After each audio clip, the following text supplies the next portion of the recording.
seguimos. Es un honor aquí tener una cara conocida de la comunidad de developers española.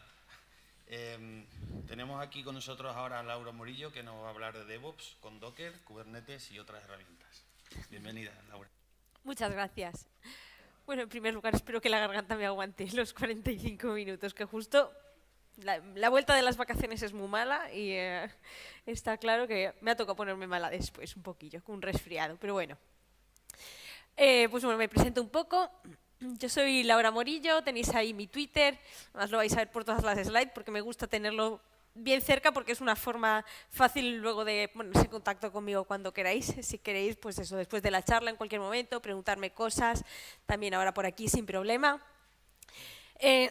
Yo soy organizadora también de diferentes comunidades, estoy muy metida en temas de las comunidades de Google, que tiene diferentes comunidades.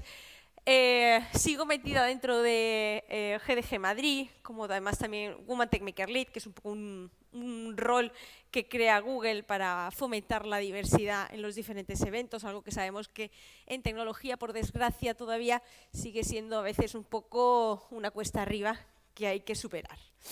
Y bueno, actualmente ya no vivo en Madrid, pero sigo todavía ayudando de vez en cuando con las cosas de GDG Madrid, porque ahora me mudé a vivir a Zaragoza con esto de la pandemia. Me gusta muchísimo trabajar en startups, aunque donde estoy actualmente ahora, que es SITAG, tengo el rol de Tech Lead, aunque estoy en transición a otro rol, pero ya dejó de ser startup seguramente hace mucho tiempo. Además tengo pues como un rol también concedido por parte de Google Developer Expert, en la rama precisamente de Cloud, debido pues, a un poco a ese fomento de intentar compartir el conocimiento y todo lo que yo he ido aprendiendo relacionado del área de Google Cloud.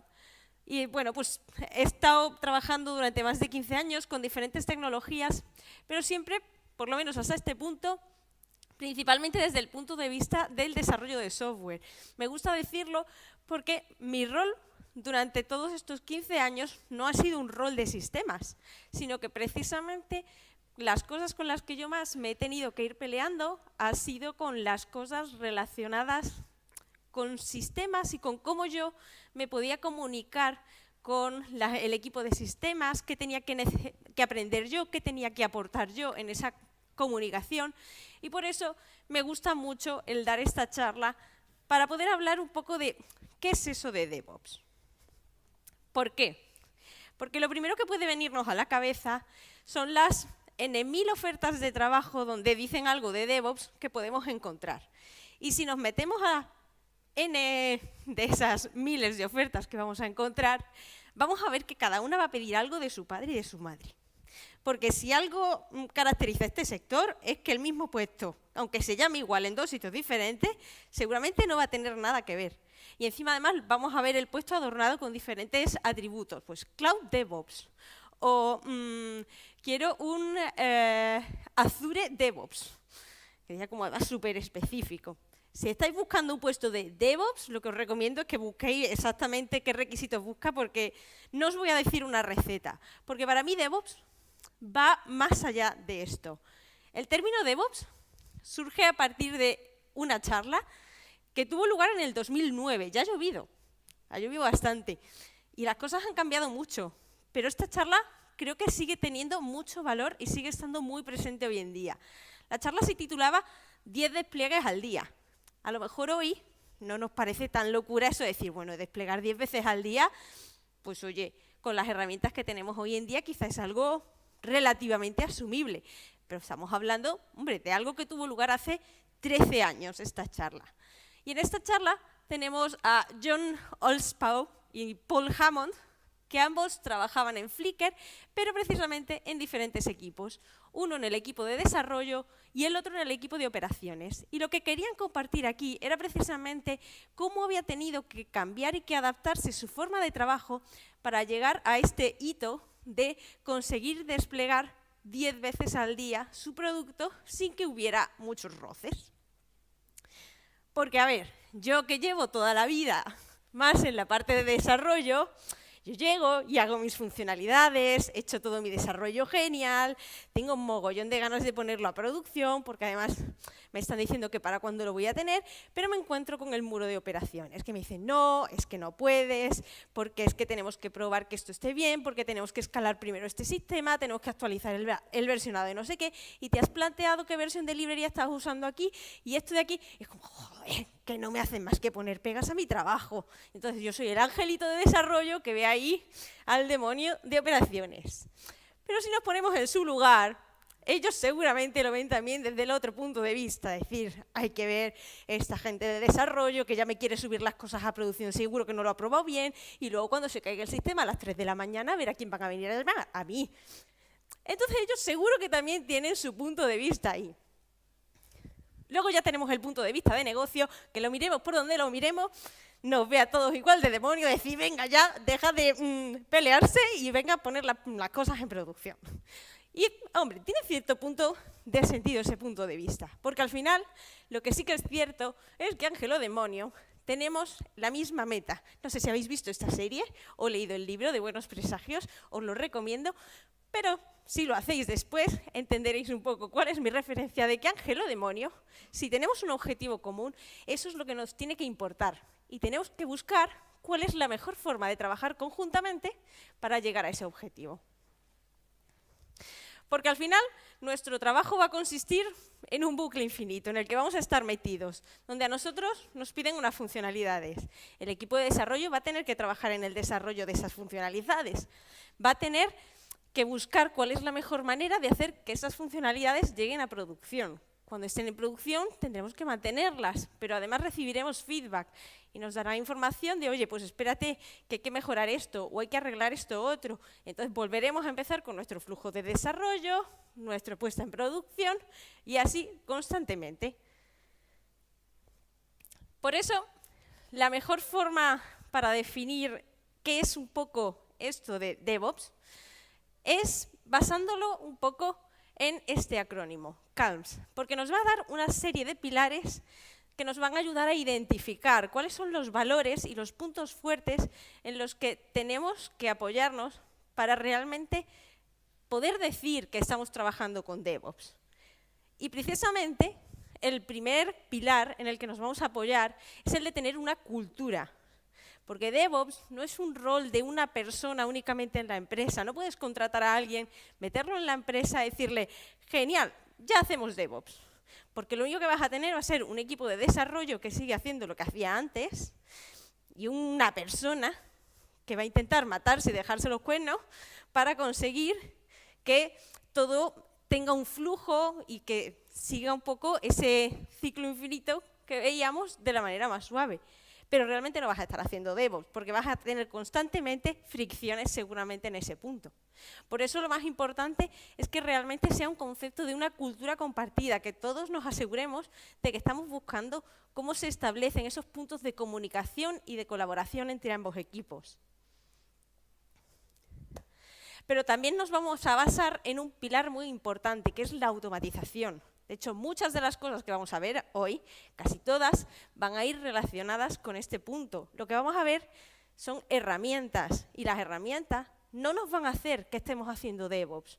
Las herramientas nos van a ayudar a tener más estable este pilar de la automatización. La automatización va a ser muy importante porque cualquier punto en el que nosotros estemos haciendo cosas manuales es un posible punto de error. Como nosotros lo que queremos es evitar al máximo esos puntos de error para que todo sea lo más fluido y lo más sencillo posible, vamos a intentar basarnos muchísimo en automatizar cualquier proceso que sea repetitivo o que simplemente podamos asegurarnos que se haga siempre de la misma manera. Lean. No sé si conocéis algo de metodología Lean. Arriba esas manos. ¿Quién conoce algo? Bueno, poquitos. Al final se trata un poco también de, pues eso, una metodología donde para mí la clave principal es lo que diríamos de reducir el desperdicio. Lo que vamos a querer conseguir es que dentro de ese flujo que veíamos, nosotros podemos tardar 2 semanas o 2 meses en cumplimentar un ciclo. Pues lo que vamos a buscar es cómo podemos minimizar el tiempo que pasa entre un extremo y otro, de manera que todo llegue lo más rápido posible.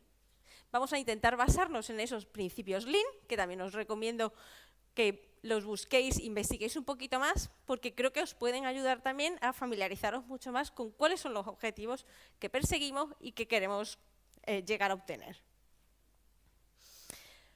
Pero además, otra de las cosas que van a ser muy importantes y que a veces se deja un poquito de lado es medir. Porque nosotros queremos estar en un flujo constante, perdón, donde vamos a estar cambiando cosas, añadiendo funcionalidades nuevas, vamos a buscar una mejora continua cada vez, pero ¿cómo sabemos que hemos mejorado algo si no sabemos en qué punto estamos? Por eso, otro de los pilares importantes e imprescindibles de DevOps se va a basar en medir las cosas, en conocer el estado actual del sistema para poder identificar en cada momento si con cada pasito que estamos dando estamos mejorando o estamos empeorando algo.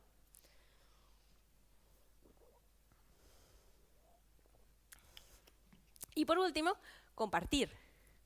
La idea de todo esto va a ser compartir una serie de procesos, una serie de herramientas, una cultura, que todo lo que hagamos sea compartido por todo el equipo, ya considerando equipo a todas las personas que estamos involucradas dentro de este flujo que comentábamos para poder llevar nuestro código a producción, que exista ese sentimiento de que todo es compartido por todos, que no es yo cojo y hago estilo waterfall mi desarrollo, lo he terminado, le paso el paquete al siguiente y el marrón ya no es mío. No, aquí no existe un marrón que yo le paso la pelota a otro, sino que todos tenemos que colaborar y trabajar de la mejor manera posible para que esa funcionalidad en la que, pues bueno, tu peso ha estado en el desarrollo, pase a una puesta a producción y que puedan usarla los usuarios, que darán feedback al equipo de producto y que el equipo de producto pues, podrá desarrollar las nuevas funcionalidades considerando ese feedback y reiniciarlo. Entonces, ahora que espero que haya calado el mensaje de que DevOps no es DevOps porque yo haga y use una serie de herramientas, sino que DevOps es DevOps porque existe esa cultura y porque queremos seguir esa filosofía, vamos a hablar un poco, sí, de algunas herramientas. La primera de la que me gustaría hablar es Docker. A ver, manos arriba quienes hayan usado anteriormente Docker. Bueno, tenemos unos poquitos, pero también hay gente que todavía no lo ha usado. Pues igual que con el término DevOps, donde me gusta irme a los orígenes, con Docker me pasaba un poco lo mismo.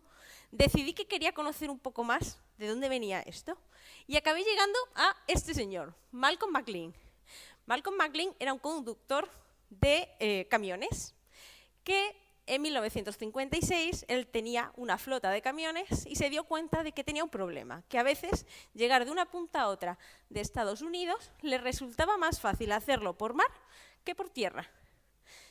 ¿Qué opciones tenía? Pues podía coger su camión entero y meterlo dentro de un barco. Pero claro, así estaba desperdiciando mucho hueco dentro del barco, porque no necesitaba la cabina, las ruedas, él lo que quería era llevar la carga. Podía coger caja a caja y meterla dentro del barco, pero eso le iba a llevar mucho tiempo. Así que este señor fue quien, en 1956, inventó los contenedores, pero los de verdad. ¿Con qué, cuál era su objetivo? Pues poder coger una misma carga que tenía, llevarla de un punto a otro, optimizando en todo momento ese espacio. Para nosotros, al final, lo que hemos hecho en desarrollo ha sido coger ese concepto y efectivamente buscar hacer más o menos lo mismo, solo que nosotros no vamos a llevar cajas de cartón o de materiales o lo que sea, sino que lo que vamos a querer portar y llevar de un sitio a otro de la manera más fiable, sin desperdiciar recursos y asegurándonos de que la carga que tenemos en un punto y en otro es exactamente la misma, va a ser nuestro código. Por eso con los contenedores de Docker lo que vamos a hacer es tener eso, un empaquetado en el que yo, por ejemplo, decido que lo que voy a tener es la versión de Node 16. Por poner un ejemplo, podría ser la versión de Ruby X, ya no me acuerdo por qué versión va, pero o la versión de Java. La cosa es que yo le voy a decir exactamente que quiero la versión 16 y que cada vez que yo coja este contenedor voy a tener la versión 16. No me voy a encontrar unas veces la versión 12, otras veces la versión 15.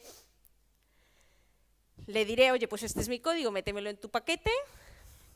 Y también le diré exactamente, oye, pues quiero que me instales dentro de este empaquetado mis dependencias X, las librerías que necesita mi código para funcionar o cualquier otra cosa. Aquí tenéis simplemente, quería poneros un ejemplo de cómo nosotros creamos un contenedor de Docker. Lo que vamos a ir haciendo es diciéndole, vale, parte de una base. En este caso, pues partimos de un contenedor, bueno, este es un node 10, así que bueno, no era el node 16 que queríamos, ya mal. Pero bueno, le decimos, pues párteme de una imagen base X, a partir de ahí sigue unos pasos para que instales, pues cópiate mi código, instálame las dependencias y ejecútame este comando. Y con eso generamos un empaquetado que nosotros, sería nuestra imagen de Docker, podemos subirla a un repositorio, igual que subimos nuestro código fuente a un repositorio de código, pues podemos subir nuestra imagen de Docker a un repositorio de imágenes de Docker para después descargárnosla y utilizarla en diferentes entornos, asegurándonos de que esa misma imagen es la misma cuando yo la estoy ejecutando en un entorno de producción o en un entorno de desarrollo o en un entorno de preproducción, pero que sea siempre la misma. ¿Por qué esto es importante para este flujo de DevOps? Porque nunca nadie ha oído eso de en mi máquina funciona, ni lo ha dicho, por supuesto. Es una de las cosas, es un punto de fricción que a menudo existe. Pues yo a lo mejor desarrollo en mi máquina con una versión y luego le digo al equipo de operaciones, toma, ponlo en producción. Y el equipo de producción, pues el equipo de operaciones, perdón, a la hora de ponerlo en producción, resulta que usa otra versión. Ups, pues ahora ya ahí surgen los problemas. Lo bueno de esta herramienta es que nos va a ayudar a automatizar esta parte. Ahora bien, nosotros tenemos nuestra aplicación empaquetada. A menudo no trabajamos en un entorno con una sola aplicación empaquetada y punto. Es decir, no puedo coger un contenedor y ya está, sino que a lo mejor voy a tener múltiples contenedores que voy a tener que trabajar con ellos. Además, también necesito asegurar el ciclo de vida de esa aplicación. Para eso, pues una vez que tenemos nuestro contenedor y nuestra imagen generada con Docker, vamos a pasar a utilizar Kubernetes. Y Kubernetes va a ser una herramienta que nos va a ayudar muchísimo a gestionar nuestras aplicaciones en producción. Kelsey Hightower define Kubernetes como una herramienta que hace todas las cosas que el mejor administrador de sistemas haría. Se encarga de la automatización, de la gestión de fallos, de centralizar la información de logs, de monitorización, y lo define precisamente como que coge todas las mejores prácticas de la comunidad DevOps y las convierte en lo que tiene que pasar por defecto. Por eso es una herramienta tan útil y de la que no quería dejar de hablar en una charla sobre DevOps. Vamos a ver diferentes utilidades que nos provee Kubernetes para precisamente aplicar estas buenas prácticas. En general, Kubernetes lo que es un orquestador de contenedores. Nosotros hemos generado nuestro contenedor ya con Docker y ahora queremos asegurarnos pues, de que ese contenedor está ejecutándose donde tiene que estar ejecutándose, que tiene los recursos necesarios, que si se muere por algún motivo, alguien se encargue de volver a revivirlo y no tenga que ir yo a mano a decirle, uy, espera que se me ha caído la aplicación, espera que la vuelvo a lanzar. Pues que alguien se encargue de hacer esas cosas automáticamente por mí. Vamos a hablar un poquito de conceptos de Kubernetes. El primero es el pod. Un pod es la estructura más básica con la que realmente vamos a trabajar en Kubernetes. Cuando nosotros hablamos de que quiero poner algo en producción, normalmente no voy a hablar de que pongo solo un contenedor, sino pongo un pod en producción. El pod lo que va a ser es, yo lo defino un poco como una metacontenedor. Nosotros tenemos nuestro contenedor de Docker que tiene, pues, por ejemplo, mi aplicación Node, como hemos visto antes. Dentro de un pod yo puedo tener ese contenedor, pero también puedo tener otros contenedores que van a estar siempre trabajando conjuntamente. Imaginemos aquí, por ejemplo, que quiero poner un Redis que me sirva simplemente, una herramienta que me sirva como una caché local de mi aplicación. Pues puedo hacer que dentro de este pod dentro de este metacontenedor, siempre tendré mi aplicación Node y un Redis levantado. También le puedo dar a este pod conocimiento de cosas como volúmenes. Los volúmenes lo que me van a permitir es adjudicarle una persistencia. Si yo quiero que mis aplicaciones, por ejemplo, escriban a un disco, pero no quiero perder esa información de disco y quiero asegurarme de que se guarda en algún sitio, pues información de ese estilo también la vamos a poder configurar a nivel de nuestros pods. Luego, tampoco solemos trabajar directamente con levanto un pod en producción o mato un pod a producción. Es más común trabajar con otro de estos componentes que tiene Kubernetes, que en este caso se llaman los deployments. Los deployments van a ser una herramienta súper útil porque vamos a ver diferentes funcionalidades que nos proveen. En primer lugar, empezamos con nosotros. Cuando trabajamos normalmente con Kubernetes es muy sencillo trabajar directamente con ficheros YAMLs que describen el componente que queremos crear.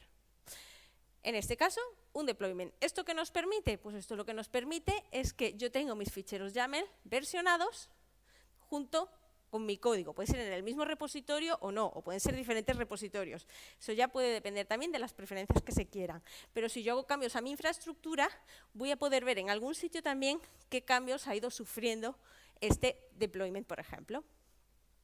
Siempre vamos a ver una parte común donde vemos qué versión del API de Kubernetes se utiliza, porque bueno, es una herramienta que tiene mucho desarrollo y van generando versiones diferentes del API para los diferentes componentes que tienen.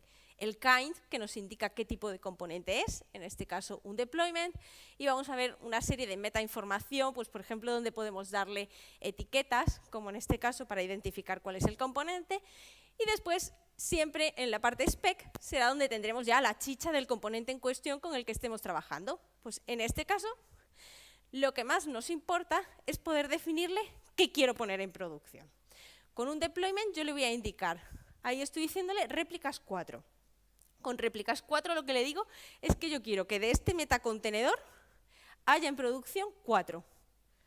Y él se va a encargar automáticamente de que eso ocurra. Ahora lo veremos un poco más con un ejemplo. Para mí es un poco una contraposición a Docker, porque en Docker yo le tengo que decir, descárgate esta imagen base, instálame esto, ahora ejecuta este comando y después ejecuta esto otro. Le tengo que decir paso a paso lo que quiero. A Kubernetes yo lo que le digo con el deployment es el estado deseado. Yo quiero que haya cuatro instancias. ¿De qué? Pues de un pod, que es lo que le voy a definir aquí abajo, que contenga este contenedor de Docker. Con eso, él se va a encargar de irse a su clúster. Un clúster de Kubernetes al final no es más que una serie de máquinas interconectadas trabajando conjuntamente. Un clúster de Kubernetes te puedes ir a la nube y montarlo. Puedes montarlo con máquinas físicas, podéis montarlo hasta con Raspberry Pi si queréis. Yo de hecho lo he hecho para jugar, no lo recomiendo para producción, pero para jugar es un entorno bastante guay. Hay herramientas para hacerlo, porque como es una herramienta open source, la de Kubernetes, pues tiene también esa gran diversidad que nos permite utilizarlo. Entonces lo que vamos a tener son nuestros nodos, que son nuestras máquinas, le digo, máquina virtual, máquina física, o Raspberry Pi si queremos, interconectadas, y sobre ella desplegaremos cosas. En este caso yo le había dicho, oye, quiero que me des que me pongas en producción 4 instancias de ese contenedor que yo te he dado, de ese metacontenedor, de ese pod. Él se encarga de mirar, vale, ¿qué máquinas tengo disponibles? Venga, pues ala, te lo pongo así, así, así. Y él se encarga, mágicamente para nosotros, un poco de que ese estado llegue al clúster. Un poco. Luego a veces tiene sus trucos, pero de una manera bastante general no tenemos que preocuparnos nosotros de ir mirando, oye, ¿qué nodos tengo aquí? Espera, ¿y cuánta memoria tiene cada uno? Porque estas cosas las va a hacer Kubernetes mirando un poco qué disponibilidad tiene de nodos. Y luego vamos a ver que incluso nos va a permitir escalar esos nodos. Una vez que nosotros hemos conseguido levantar esos pods, si nosotros hemos dicho que vamos a necesitar tener diferentes, por ejemplo, microservicios que tengan que estar trabajando conjuntamente, vamos a necesitar comunicarlos los unos a los otros. Hay un punto importante que es cómo se descubre un servicio a otro. Es decir, si yo tengo la aplicación A y tiene que llamar a la aplicación B, ¿cómo hago y cómo sé en qué máquina está levantada la aplicación B? O cómo sé si tengo 8 instancias u 80 levantadas de la aplicación B y de la aplicación A si tengo 3 o 20. Pues con los servicios, Kubernetes lo que nos va a proveer es una herramienta de comunicación entre diferentes elementos. Nosotros, el uso que más hacemos sobre todo, son para comunicación interna. Es decir, si yo tengo 2 elementos dentro del mismo clúster, poder comunicar el elemento A, el servicio A, con el servicio B. Y con Kubernetes lo que nos va a dar es esa interfaz de comunicación. Nosotros lo único que le tenemos que indicar a este componente, nuevamente tenemos ahí la parte genérica de la versión del API, el tipo, metainformación, y pasamos a la chicha del propio componente, que es el spec, donde tenemos qué va a tener que buscar, y lo hacemos con el selector. Decimos, vale, búscame lo que esté etiquetado con ese selector. Es decir, todos los pods que al final matchen con ese key value, entonces son de los que tú estás haciendo de interfaz de comunicación. Y cuando a ti te llegue una petición al puerto 80, pues mándasela al puerto 3000 de ese contenedor. O sea, es Kubernetes quien lleva la cuenta de decir, vale, pues tú tienes 3 instancias de este servicio que están en esta IP, en esta IP y en esta IP. Cuando me mandes una petición, yo se la voy a mandar a este. Y también se encarga automáticamente de ir haciendo ese balanceo de carga entre unas instancias y otras. Así que ya podríamos conectar una aplicación con otra dentro del clúster. Si lo que queremos es que alguien pueda llamar desde fuera de nuestro clúster, también podemos hacerlo. Podemos usar un tipo de servicio específico que tendría la misma configuración, pero sería de tipo load balancer, y entonces nos estaría dando una IP estática. Sin embargo, hay un componente que se va a encargar de darnos mucha más funcionalidad, como por ejemplo uso de certificados para HTTPS. Ese nuevo componente es Ingress. El Ingress al final va a ser un componente muy parecido a nivel como al servicio, pero que se va a encargar más de la conectividad desde fuera de nuestro clúster a diferentes servicios que tengamos dentro de nuestro clúster. Obtendremos al final una IP estática que nos permitirá redirigir esas peticiones que lleguen desde fuera a servicios que ya están en ejecución dentro de nuestro clúster. Más cositas relacionadas con el deployment. Pues nosotros comentaba antes un poco, grosso modo, que Kubernetes se iba a encargar de, yo le digo, quiero 3 instancias de este pod, y él se iba a encargar de desplegarlas. Vale, pues para eso yo le puedo detallar cositas. Yo le puedo dar información de qué recursos necesita mi aplicación. De manera que le puedo decir, oye, esta aplicación va a necesitar tanta RAM y tanta CPU. Entonces, Kubernetes lo que hará es que si yo tengo, por ejemplo, 5 nodos, irá buscando en cuál de esos 5 nodos tiene ciertamente esos recursos disponibles antes de ponerla en producción en ese nodo. Pero también, ¿qué puede pasar? Puede pasar que una aplicación, pues bueno, de repente, ups, un memory leak, y eso empieza a comer recursos. Y yo había estimado, le había dicho, oye, pon 400, y se va de madre y acaba comiéndose 3 gigas. Pues lo que puede acabar pasando es que deje sin recursos a otros pods que estaban en ejecución en ese mismo nodo. Para eso nosotros podemos definirle límites también. Si Kubernetes detecta que uno de nuestros pods está excediéndose de los límites que hemos definido, el propio Kubernetes es quien se va a encargar de matar esa instancia, es decir, que algo no está bien con ella, espera y la relanza. Magia para nosotros. Además, nosotros vamos a poder tirar de definirle a Kubernetes cuando una instancia de nuestro servicio está lista para poder trabajar o no. Para eso contamos con 2 funcionalidades diferentes, que son Readiness Proof y Liveness Proof, que la veremos a continuación. Con Readiness Proof, nosotros, ¿qué es lo que vamos a hacer? Pues hemos dicho que ponemos por delante un servicio que es quien se encarga de redirigir esas peticiones. Pero a lo mejor resulta que mi aplicación necesita una conexión a una base de datos. y hasta que no me he conectado no quiero que empiece a recibir peticiones, por ejemplo. O si por algún motivo sufro una desconexión temporal de mi base de datos, no quiero tampoco que durante ese periodo esta instancia esté recibiendo peticiones, porque no va a poder procesarlas. Nosotros lo que podemos hacer es definir un endpoint. Y en ese endpoint nosotros vamos a aplicar la lógica que queramos y según la respuesta que nosotros le demos, el código de respuesta que le demos a HTTP a Kubernetes cuando él nos llame ese endpoint, determinará, vale, esta instancia está lista para ir recibiendo tráfico o no, y tengo que dejarla temporalmente fuera de mi lista de instancias a las que ir llamando. ¿Vale? Con el liveness proof. En liveness proof la política es parecida, sin embargo lo que va a indicar es, oye, esta aplicación está muerta. Esta aplicación ha dejado de responder y entonces no es que la saques temporalmente, es que lo que necesito es que si no se cumplen las condiciones que se están evaluando, es que la reinicies. Y Kubernetes detectará entonces si una de nuestras instancias por algún motivo está dejando de responder adecuadamente y se encargará de reiniciarla. Y ya, por último, hemos hablado de que puedo coger un pod, ponerlo en producción y que con el deployment yo le digo quiero 2 instancias, quiero 4 instancias, quiero n instancias. Sin embargo, a menudo, pues por ejemplo nosotros hacemos publicidad online.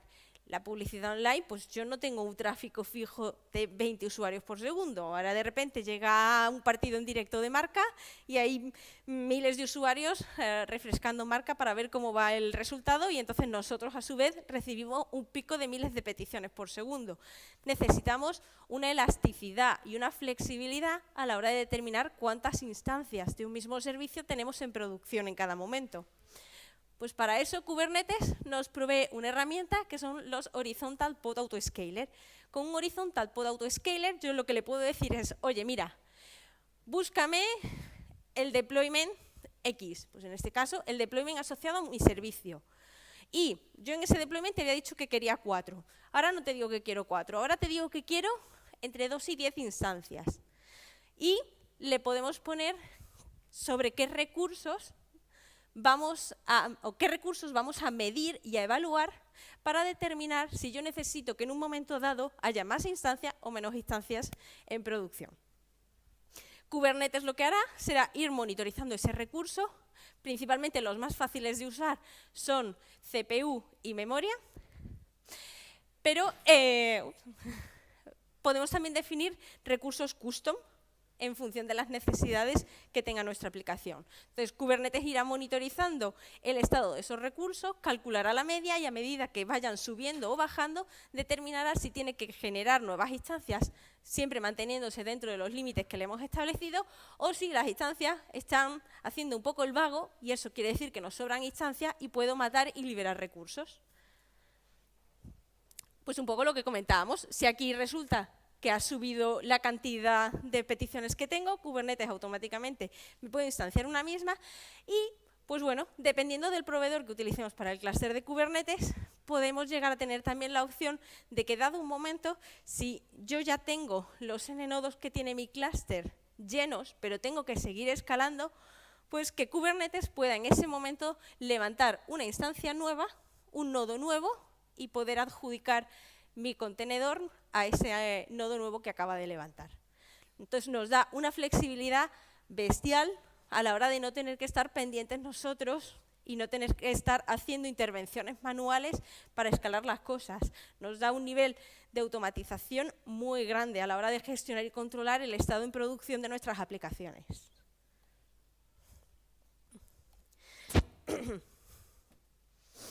Ahora bien, ya tenemos puesta en producción nuestra aplicación. ¿Y ahora qué? Pues oye, ahora lo primero que creo que deberíamos plantearnos un poco es, muy bien, ¿pero está todo funcionando bien? ¿Tengo algún problema? Kubernetes nos va a ayudar mucho y nos va a solucionar muchas cosas, pero va a haber otras en las que deberíamos nosotros ser capaces de detectar que está habiendo un problema. ¿Qué pasa si no me he dado cuenta y yo le tenía puesto un límite de entre 2 y 10 instancias, pero mi tráfico ha ido subiendo y es que ahora necesito 20? Pues nosotros vamos a necesitar tener también mecanismos para monitorizar qué está pasando. Para nosotros, Prometheus ahí, Prometheus, o como se quiera, dependiendo de inglés, español, va a ser una herramienta muy útil porque lo que nos permite tener es series temporales de métricas para poder monitorizar qué está pasando a diferentes niveles. Y lo vamos a poder ver en tiempo real, que es sobre todo lo más útil, poder saber en tiempo real qué está pasando dentro de un servicio.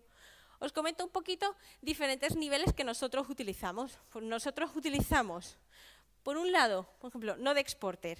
En nuestro caso trabajamos realmente con Kubernetes. Kubernetes por debajo son máquinas, eso sí. Y además también, además de las máquinas de Kubernetes, tenemos máquinas para otras cosas que no tenemos dentro de Docker. Pues tenemos un clúster de Redis, tenemos clúster de Mongo. Son máquinas que queremos también monitorizar de manera independiente. Con Node Exporter, nosotros lo que vamos a poder es exportar métricas de qué está pasando a ese bajo nivel dentro de la máquina y dentro del nodo. Cuánta RAM está usando, cuántos cores de esa máquina están siendo utilizados. Es decir, vamos a poder monitorizar a bajo nivel cuánto disco queda disponible. Esa es una de las cosas que a veces pasa mucho y no te das cuenta. Uy, de repente la Mongo empieza a escupir logs y 3 meses después de la puesta en producción dice, ¡ahí va!, que se come todo el disco. Vamos a querer monitorizar también a nivel Kubernetes, el propio Kubernetes, porque va a tener también su propio comportamiento. Entonces, con Kube State Metrics, nosotros lo que vamos a poder es exportar información relacionada con qué está pasando dentro del clúster, no ya en la propia máquina, sino en el clúster. Voy a poder saber cuántos nodos tengo de un tipo, cuántos pods tengo levantado de cada tipo, si se están quedando en un estado determinado, si están en error, en crash loop backups, y se están reiniciando. Entonces, me va a poder permitir monitorizar todas esas cosas. Y por último, en nuestro caso, pues, parte de las herramientas que utilizamos están hechas con Node. Por lo tanto, también buscamos añadir una capa de monitorización a ese nivel.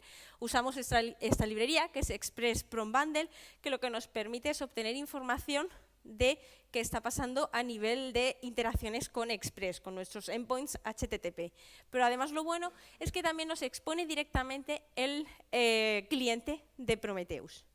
Ese cliente nos va a permitir monitorizar muchísimas cosas más, incluso cosas de negocio. Vamos a poder monitorizar cuántos anuncios por segundo estamos poniendo a un cliente, por ejemplo, porque vamos a poder exponer ya todo lo que queramos.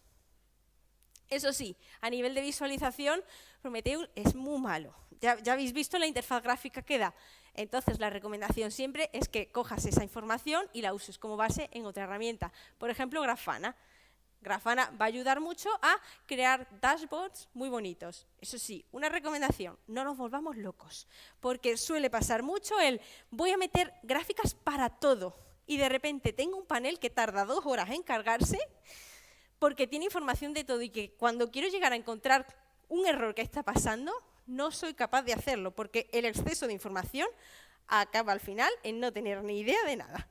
Entonces, como recomendación aquí, sí que os diría que intentéis tener niveles de granularidad. Es decir, buscar nosotros, por ejemplo, buscábamos tener paneles que además teníamos, ahora ya porque estamos en remoto, pero antes teníamos en televisiones por todos lados en la oficina, donde podíamos ver de un solo vistazo las cosas más importantes de nuestro sistema. Cuando algo aquí empezaba a decir algo no va bien, entonces ya te vas y empiezas a tener paneles que te dan una información más detallada a cierto nivel. Pues ya empiezas a bucear en toda la información que hemos ido exponiendo, de vale, espérate, ¿el problema está en el clúster de Kubernetes? Ah, no. Espera, en este servicio, ¿qué peticiones por segundo estoy teniendo? ¿Qué información a bajo nivel de este servicio en concreto estoy viendo para ya poder ir buceando en dónde está el problema?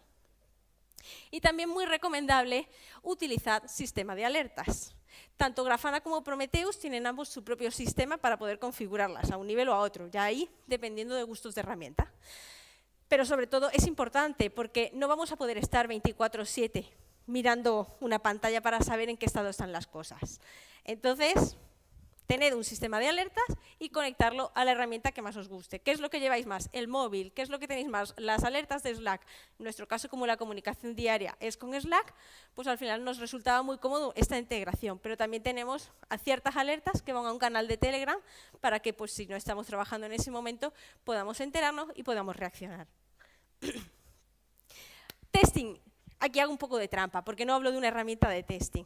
También, como antes ha habido una charla ya entera enfocada a testing, no me quiero meter mucho y no quería ya bucear más ahí, pero sí que la recomendación es que, por favor, el testing va a ser vital a la hora de poder tener este flujo lo más automatizado posible. Si yo no sé si mi aplicación está funcionando bien o mal, no voy a poder realmente tener esa confianza de que yo cambio las cosas, las pongo en producción automáticamente sin intervención manual y todo funciona. Por eso el testing, aunque no sea una herramienta concreta, forma parte y es una de las que a veces también se deja un poquito de lado. Y para realmente automatizar todo ese flujo, desde que yo estoy en desarrollo hasta que voy a producción, es muy interesante contar con herramientas, que hay muchas. En nuestro caso, pues bueno, hablo de Jenkins, pero dice Jenkins, pues CircleCI, por ejemplo.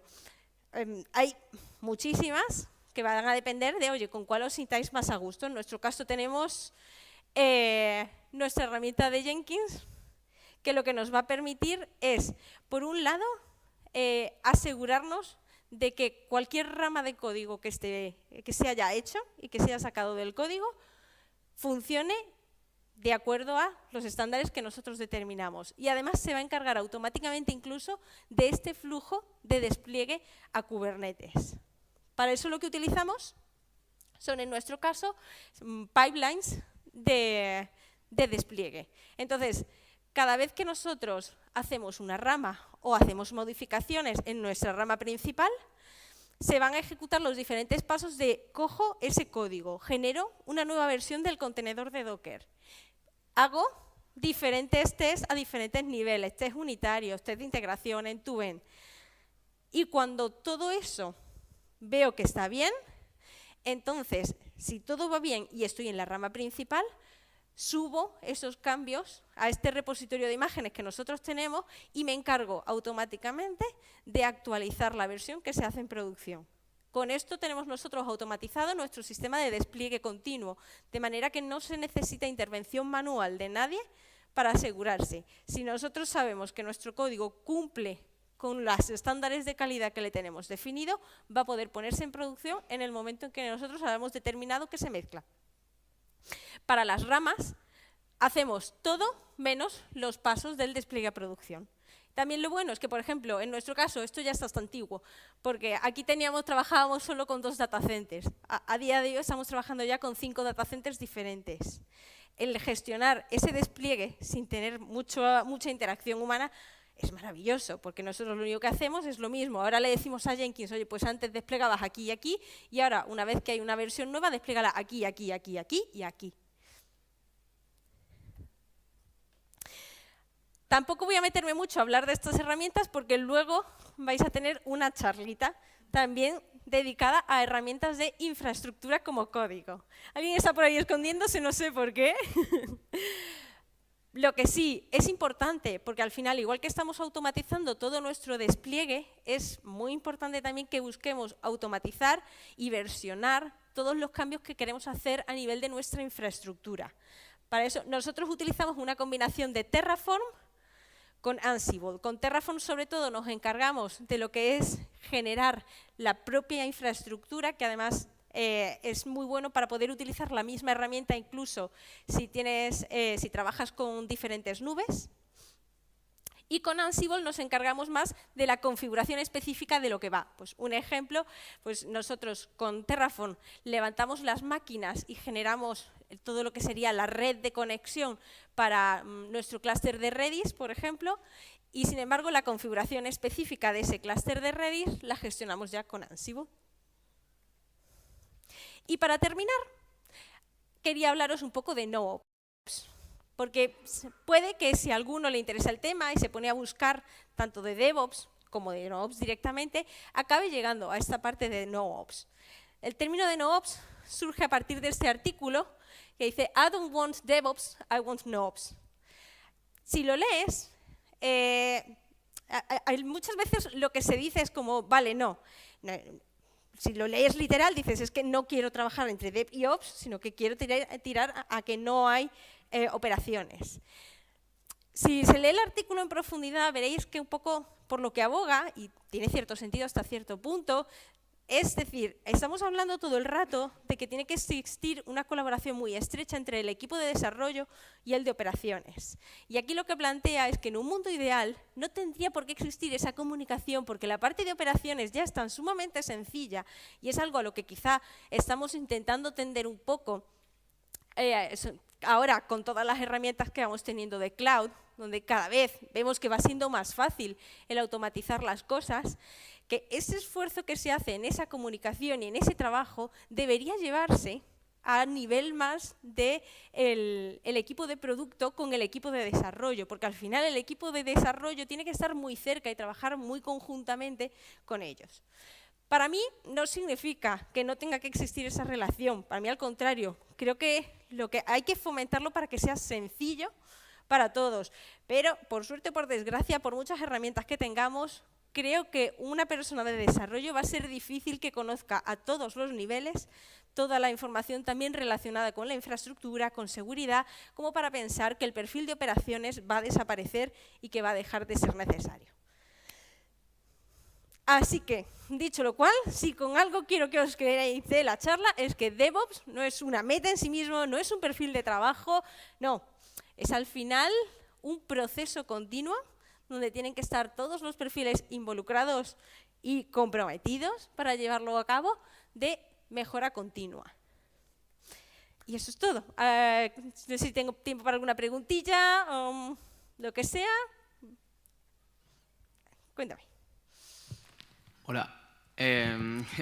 Lo primero, enhorabuena por la charla, la verdad que ha estado bastante interesante. Te quería preguntar, desde tu punto de vista, ¿dónde acaba el rango de aplicación de un perfil DevOps? Es decir, has empezado por Docker, por ejemplo, la gran mayoría de los desarrolladores cuando lo hacen ya se encargan de dockerizar su aplicación y demás.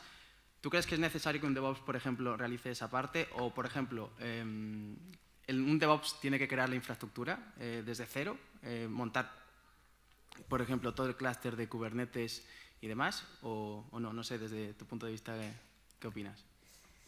Bueno, partiendo de que DevOps no es un puesto de trabajo, al final para mí una figura de DevOps es una figura que lo que se encarga precisamente es de acercar estas herramientas de un equipo a otro.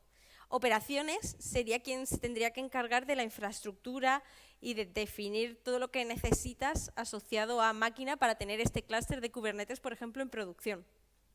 El equipo de desarrollo a mí sí que me parece necesario el hecho de que esté muy cerca de toda esa parte de Docker. En este caso, el perfil DevOps, por ejemplo, creo que entraría muy bien en establecer esa ayuda al equipo de desarrollo a entender mejor esas herramientas. A nosotros, por ejemplo, pues gente de nuestro equipo más de operaciones y de sistemas nos ha ayudado mucho a definir cómo podíamos mejorar. Pues teníamos unos Dockerfiles muy sencillitos, pues nos ha ayudado mucho en la seguridad, por ejemplo. De repente era como, ¿que estás metiendo aquí claves SSH? No, eso no se hace. Pues a lo mejor es normal que desde un punto de vista de desarrollo no tengas un conocimiento tan profundo de qué implicaciones está teniendo eso luego en producción. Por eso el acercar ese perfil DevOps a ambos mundos ayuda a que la gente de desarrollo pueda tener unas nociones todavía mejores de qué impacto acaba teniendo eso en producción y también ayudar al equipo de sistemas a entender un poco mejor los usos y las necesidades que está teniendo el equipo de desarrollo.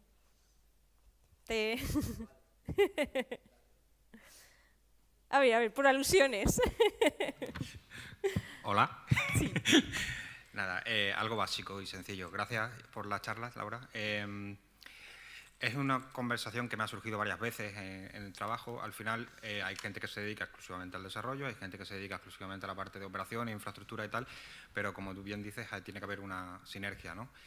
Y me ha surgido muchas veces la discusión de, bueno, el código que representa la infraestructura del servicio, las cosas que vayamos a desplegar, ¿dónde lo ponemos? Yo quiero tenerlo en mi repo donde está mi código porque quiero saber qué es lo que estás desplegando, qué piezas tiene la infraestructura, tal cual.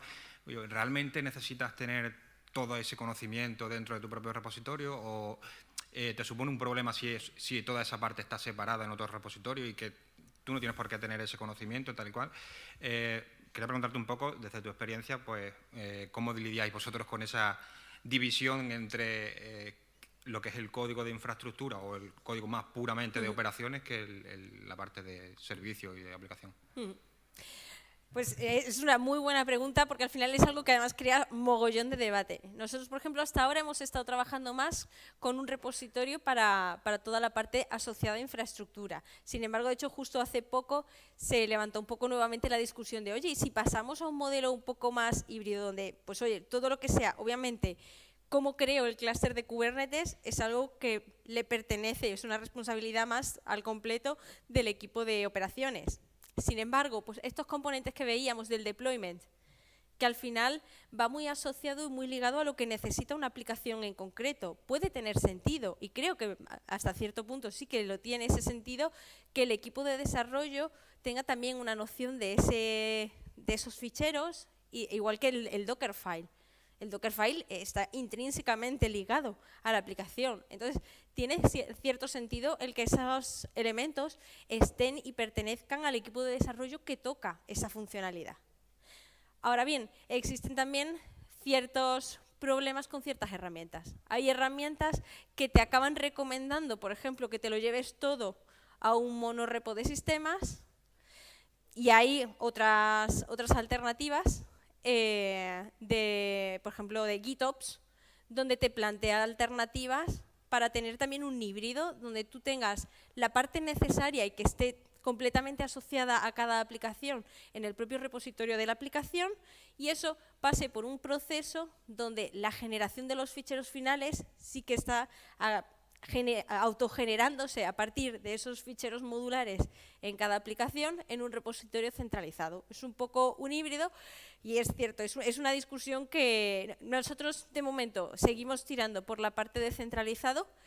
Hemos evaluado el dividirlo, pero estamos planteándonos introducir otras herramientas de automatización donde su recomendación explícita es no, mejor sigue con uno centralizado, y entonces es posible que por eso no acabemos dividiendo. Pero sí que vemos también las ventajas a esa parte, porque lo que buscamos es precisamente que el equipo de desarrollo esté siempre muy cercano. Y eso, y lo digo yo, por cierto, desde el punto de vista de que yo soy más del equipo de desarrollo, aunque desde la semana pasada he empezado a meterme en el equipo de sistemas. Para que veáis también cómo de sinergias pueden crearse realmente con esto, porque acabas estando tan cerca de una cosa y de otra que realmente puedes buscar aportar desde los dos puntos de vista, desde conocer mucho de desarrollo y acercarte un poco a la infraestructura, o conocer mucho de infraestructura y poder acercar más las necesidades que se tienen para poner en producción las diferentes funcionalidades que se desarrollen. Bueno, ¿se me escucha? Sí. Gracias por la charla, Laura. Creo que ha hecho un repaso bastante amplio a todas las tecnologías, sobre todo para gente que a lo mejor no lo conoce tanto. Mi pregunta es un poco relacionado porque has repasado todo y has mencionado incluso el testing, pero de la seguridad la has dejado ahí un poco en el aire. Desde tu punto de vista, ¿cómo lo ves? Sobre todo la parte orientada a desarrollo, cuando construyes el Dockerfile, que el Dockerfile puede tener vulnerabilidades, al final es código, y puede tener CV, puede tener vulnerabilidades. ¿Cómo lo ves tú o cómo lo enfocáis la parte de seguridad en todo este proceso de DevOps? A ver, de la parte de seguridad es verdad que no he hablado. También, por ejemplo, utilizamos algunas herramientas como Snix, es muy difícil de pronunciarla. Y creo que también es muy importante integrarlas dentro del proceso. Creo que incluso en este caso posiblemente necesita un perfil todavía más especializado, que no ya solo sistemas, porque para mí creo que la seguridad es por un lado, un mundo completamente aparte, y por otro lado, algo tan delicado que creo que sí que tienes que tener a alguien 100% dedicado a eso, que se integre ciertamente dentro de todo este flujo igualmente. Pues lo que comentábamos antes de la tontería de, oye, que es que estás poniendo una clave SSH dentro de ese contenedor, que como alguien vulnere la seguridad, de repente tiene acceso a todos tus repositorios de código, por ejemplo. El tener una persona con esa visión creo que es también muy necesario precisamente en todo el flujo y buscar también herramientas pues como esta que al menos te puedan ayudar a paliar ciertas vulnerabilidades que se pueden detectar de manera automática, temas de dependencias desactualizadas, entonces todas las herramientas también que se puedan incluir dentro de todo este flujo, que bueno, en el ejemplo que puse ahí todavía no lo teníamos metido, pero sí que nosotros tenemos metidos también checks periódicos con esta herramienta para todo eso. Entonces, es un mundo también completamente aparte delicado. Da para otra charla. Sí, de aquí, de esta charla ha habido una de testing, ahora después va a estar la de automatización de código y esta quedaba así justo en medio para dar el overview general. Gracias. Última pregunta. ¿Alguien quiere? Bueno, pues muchísimas gracias.